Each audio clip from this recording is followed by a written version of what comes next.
Hello dear learners, welcome to this video. In today's video we are going to learn about interrogative negative sentence yes no type.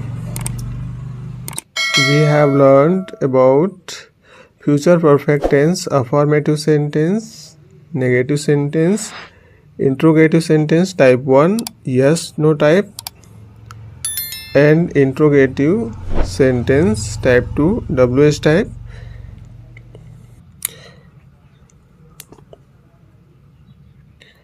If you have not watched that videos, the description box, and by clicking the videos link you can simply watch these videos and understand the sentence identification and structure. This link is also given in I button, so you can also touch the I button and watch the video.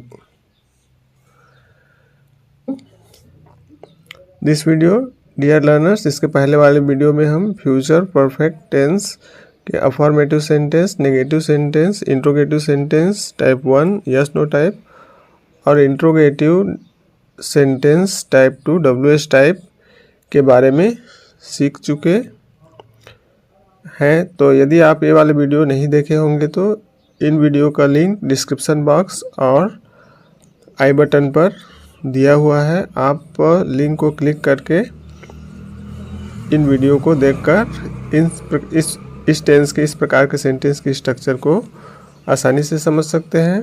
तो आज के video में हम future perfect tense के interrogative negative sentence type 1 yes no type यानी प्रश्नवाचक नकारात्मक वाक्य जो कि यस नो टाइप के होते हैं यानी जो हेल्पिंग वर्ब से बनने वाले होते हैं के बारे में सीखेंगे। तो चलिए सबसे पहले हम future perfect tense interrogative negative sentence yes no type के हिंदी वाक्य की पहचान को समझते हैं।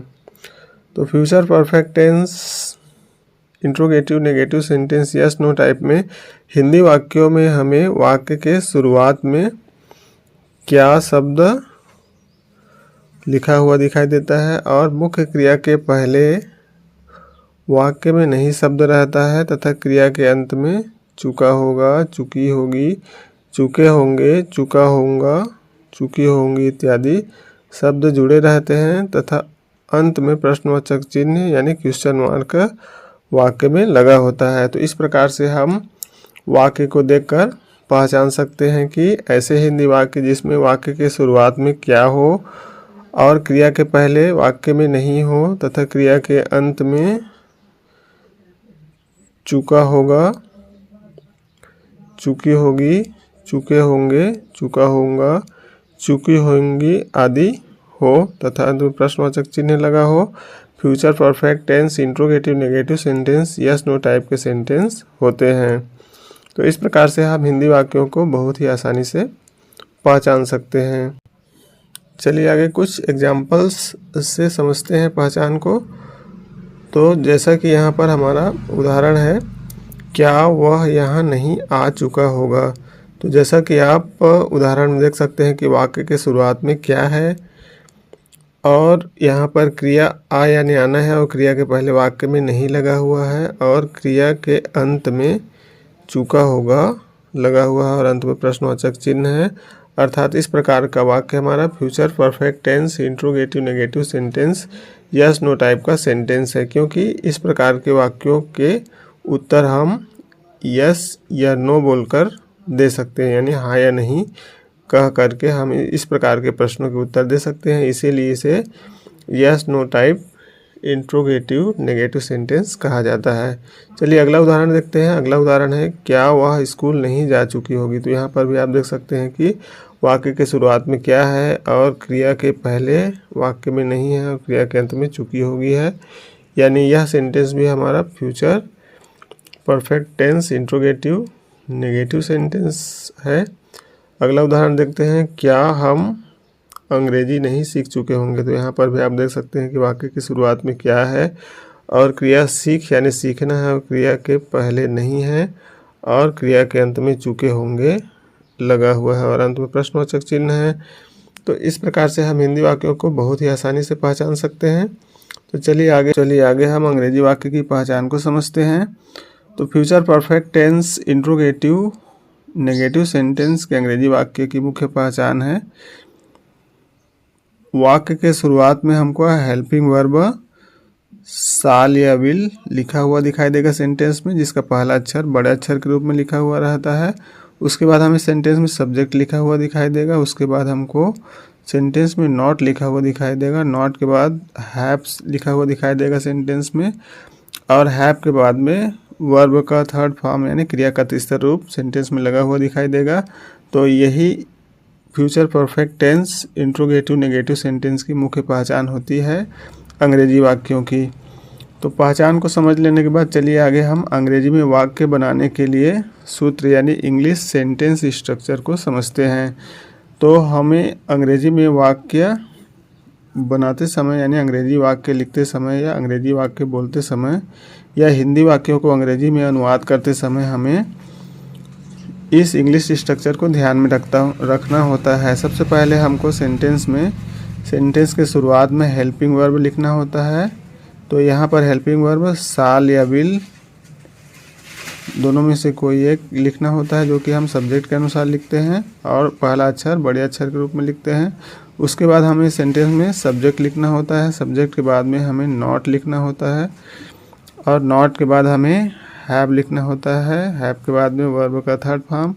उसके बाद हमें सेंटेंस में यदि विशेषता बताने वाला शब्द है, विशेषण है यानी एडजेक्टिव है, तो उसे लिखना होता है। उसके बाद हमें सेंटेंस का ऑब्जेक्ट लिखना होता है और उसके बाद हमें सेंटेंस में अदर वर्ड यानी अन्य जो शब्द रहते हैं उसे लिखना होता है और लास्ट में क्वेश्चन मार्क लगाना होता है।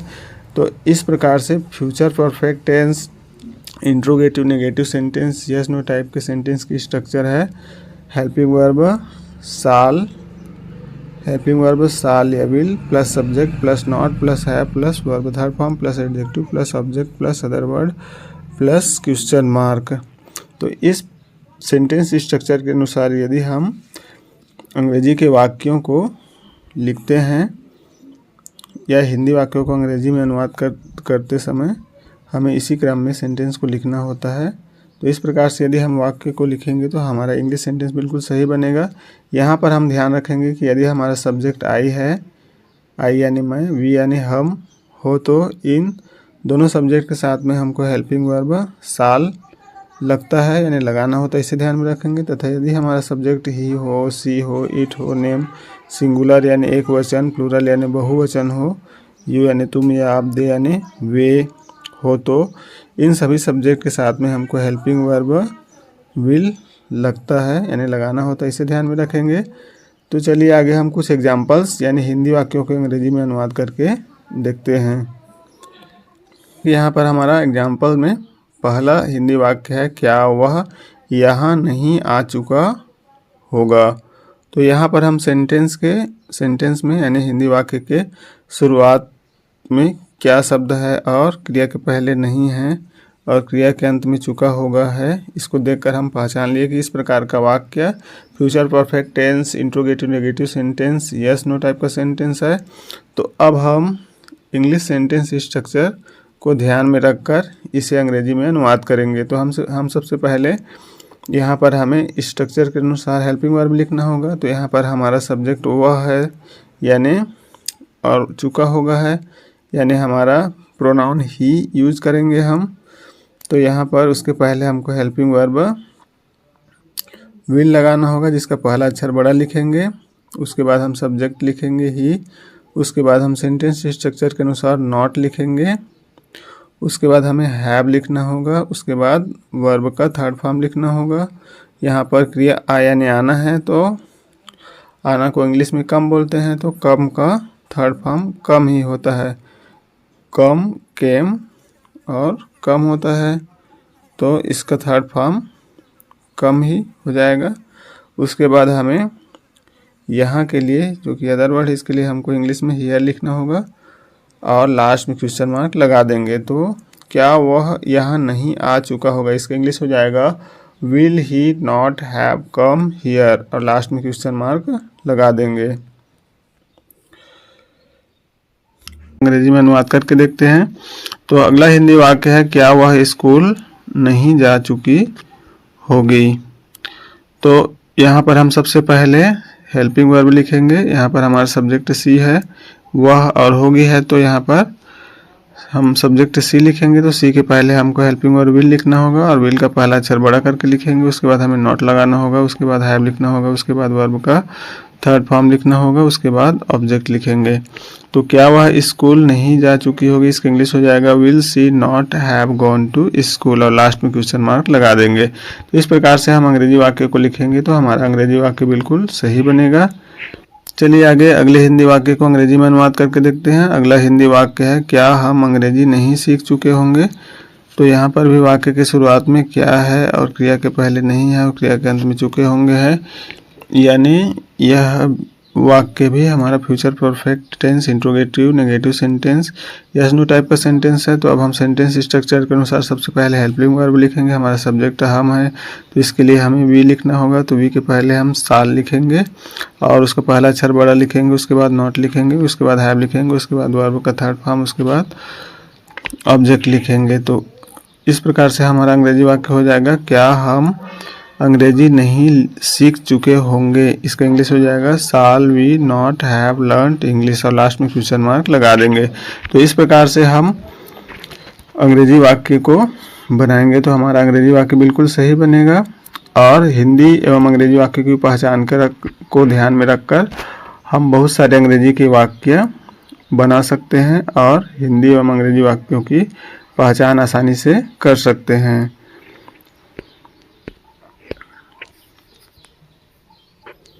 तो आज के वीडियो में इतना ही।